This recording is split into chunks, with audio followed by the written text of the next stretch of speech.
दोस्तों, आज की वीडियो में हम एक बेहतरीन कार्टून बियर बियर्स की कहानी शुरू से आखिर तक देखेंगे। हम चार्ली की मासी, तीन रीछों, ग्रिजली बियर, पांडा बियर और आइस बियर की मुलाकात, इनके मुख्तलिफ ख्वाबों, नज़रियात और शख्सियात और इंसानी दुनिया में बोलने वाले जानवरों के तौर पर इनकी ज़िंदगी के बारे में जानेंगे। कहानी एक तारीख न मालूम जगह से शुरू होती है जहाँ शदीद बारिश हो रही है। एक छोटा भूरा रीछ ग्रिजली एक दरख्त पर फंसा हुआ है। फायर फाइटर्स उसे बचाते हैं और वो खुद को महफूज महसूस करता है। फायर फाइटर सोचता है कि छोटा रीछ वहाँ कैसे पहुँचा, शायद इसे छोड़ दिया गया, अपने वालिदैन से बिछड़ गया या उनका शिकार किया गया। कुछ अरसे बाद ये रीछ बड़ा होता है और एक इंसानी खानदान के साथ रहने लगता है। अजीब बात यह है कि वो बोल भी सकता है। क्रिसली उस खानदान का रुकन नहीं बल्कि एक कॉमेडी शो का अदाकार है। लेकिन एक नया बच्चा शो में शामिल होता है और उसकी जगह ले लेता है। ग्रिजली को एहसास होता है कि खानदान असली नहीं, लेकिन वो फिर भी उनके साथ रहने की कोशिश करता है। आखिरकार उसे छोड़ दिया जाता है। वो फैसला करता है कि उसे एक असली खानदान की तलाश में कहीं और जाना होगा।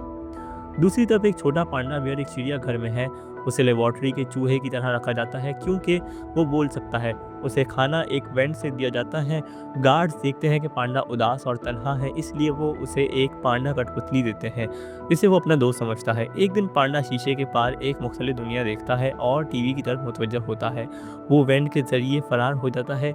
गार्ड उसे पकड़ नहीं पाते। वो अपनी कठपुतली को अलविदा कहता है और एक असली खानदान की तलाश में निकल पड़ता है।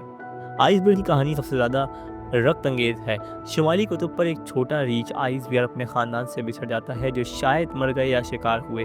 वो खाने की तलाश में है। जब उसे खैमा नज़र आता है वो अंदर जाता है, लेकिन एक आदमी उसे मारने की कोशिश करता है। आदमी ज़ख्मी हो जाता है और आइस बियर उसकी मदद करता है।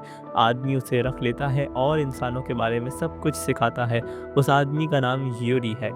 यूरी आइसबेयर को अपने डब्बे को छूने से मना करता है, लेकिन जब यूरी बाहर होता है आइसबेयर उसे खोलता है और यूरी के खानदान की तस्वीर देखता है जो शायद मर चुके हैं। आइसबेयर यूरी के लिए तस्वीर की तरह एक लकड़ी का घोड़ा बनाता है, लेकिन यूरी गुस्से में उसे घर से निकाल देता है।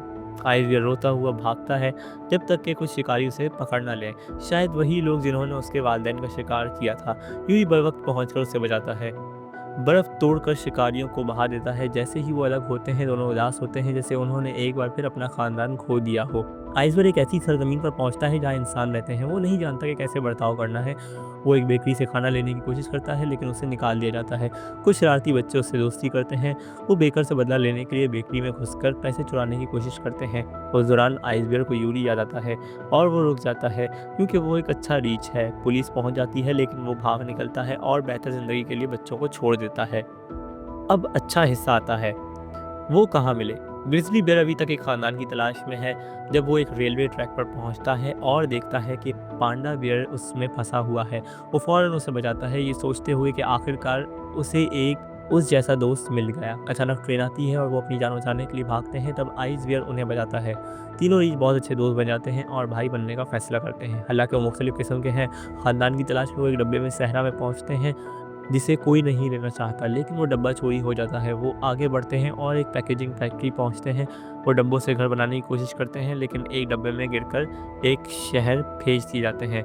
वो एक पालतू जानवरों की दुकान में दाखिल होते हैं, उम्मीद करते हैं कि कोई उन्हें गोद लेगा, लेकिन ये भी नाकाम होता है। फिर वो समंदर पर पहुंचते हैं और एक गुमशुदा जजीरे पर बह जाते हैं। वहाँ वो डियो और कार्ला से मिलते हैं, जो भी गुमशुदा हैं और फरार होने की कोशिश कर रहे हैं। रीच एक हवाई जहाज के मलबे में एक फूलने वाली कश्ती पाते हैं जिसे डियो छुपाना चाहता है। वो उसे लेकर कार्ला के साथ समुद्र में निकलते हैं। बदकिस्मती से कार्ला एक कश्ती से बचाए जाने के बाद उन्हें समुद्र के बीच में छोड़ देती है। वो जापानी साहिलों पर बह जाते हैं और एक जहाज़ लेकर सुडेन पहुंचते हैं, जहां वो पैनकेक्स के लिए जहाज़ को तकरीबन तबाह कर देते हैं। इंसानी दुनिया में एडजस्ट करने की कोशिश में उन्हें $100 का नोट मिलता है, लेकिन वो उसे खर्च करने के बजाय खानदान की तरह समझते हैं। कुछ और मुहिमजोई के बाद वो एक रोबोट से मिलते हैं जो मुस्तकबिल की पेशगोई करता है। वो कहता है कि उन्हें साथ रहना चाहिए क्योंकि वो लंबी और खुशहाल ज़िंदगी गुजारेंगे। रीछ एक दूसरे के ऊपर चलना, बास्केटबॉल खेलना और जीतना सीखते हैं। वो स्कूलों में शामिल होते हैं, अखबार के लड़कों के तौर पर काम करते हैं और मेक्सिको में रेसलिंग करते हैं। एक अमीर आदमी उन्हें पालतू जानवरों की नीलामी में ख़रीद लेता है क्योंकि वो भरे हुए जानवरों से बोर हो चुका था। वो किंग कॉन्ग की मदद से फ़रार होने की कोशिश करते हैं, लेकिन वो शख्स आखिरकार उन्हें जाने देता है और एक जहाज़ देता है ताकि वो सफ़र कर सकें। वो साहिल पर पहुंचते हैं और रेत का घर बनाते हैं, ये सोचते हुए कि ये आखिरकार उनका घर होगा, लेकिन एक बड़ी लहर उसे तबाह कर देती है। कुछ एपिसोड्स बाद रीच इंसानी दुनिया के ज़्यादा आदी हो जाते हैं। एक एपिसोड में एक मम्मी एक ट्रक से गुजरती है, वो उसे म्यूजियम वापस करने की कोशिश करते हैं, लेकिन पता चलता है कि ये जाली है और फिल्म के लिए इस्तेमाल हुई थी। वो करीब बढ़ते हैं बगैर घर के। एक दिन उन्हें एक खुशकिस्मती का तावीज़ मिलता है जिससे वो जादुई समझते हैं और सोचते हैं कि ये उन्हें घर दिला सकता है, लेकिन एक रिखोन उसे चोरी कर लेता है जो उन्हें जंगल में गार तक ले जाता है। वो फैसला करते हैं कि ये उनका घर होगा।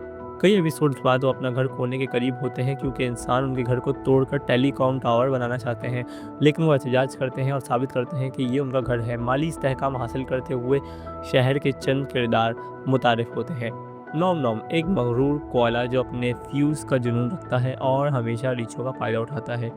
क्लोई एक छोटी कोरियन लड़की जो शर्मीली है और खुद एतमादी की कमी की वजह से उसके दोस्त नहीं है। वो एडवेंचर टाइम की पुरस्कार है। रीच उसे दोस्त बनाने में मदद करते हैं। उसके वालिद पहले नहीं चाहते कि वो रीछों से दोस्ती करे, लेकिन बाद में वो मान जाते हैं क्योंकि रीछ काबिल एतमाद है। चार्ली एक खौफनाक चोपाखोबरा है जो जंगल में छुपता है। रीच उससे पहली सीज़न के 13वें एपिसोड में मिलते हैं। जंगल में एक मखलूक के घूमने की अफवाहें फैलती हैं।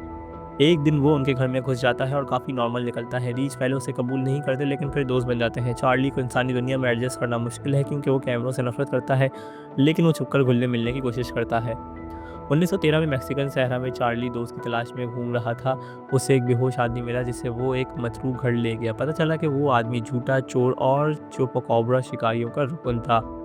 चार्ली उनसे बच निकलता है और इस आदमी को बचाता है क्योंकि दूसरे शिकारी उन्हें ख़त्म करना चाहते थे। चोपाकोबरा अमरीकी लोक दास्तानों में खून चूसने वाली मखलूक है। शो में एक और चोपाकोबरा नजर आता है जो बुरा है और रीछों को नुकसान पहुंचाने की कोशिश करता है। टेस चार्ली को पकड़ने की जुनूनी है।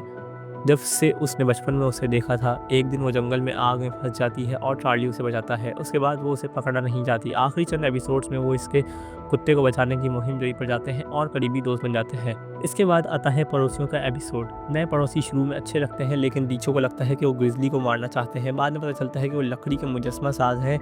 कुछ लोगों का ख्याल है कि उन्होंने ग्रिजली के वालिदैन को मारा था क्योंकि वो एक मुनफरिद रीछ है। फिर घर से बेदखली की बात आती है। उन्हें अपने घर से निकाल दिया जाता है क्योंकि ये इलाका ख़तरनाक है। वो रहने की जगह ढूंढते हैं, लेकिन आखिरकार वापस अपने घर आते हैं।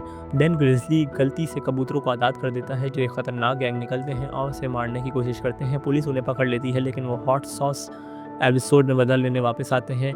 पुलिस रीछों के साथ मिलकर कबूतरों को पकड़ना चाहती है, लेकिन ये एक जाल होता है। रीछ बच निकलते हैं और कबूतरों को जेल में डालते हैं। फिर बात करते हैं रोबोट्स और दीगर वाक़यात की।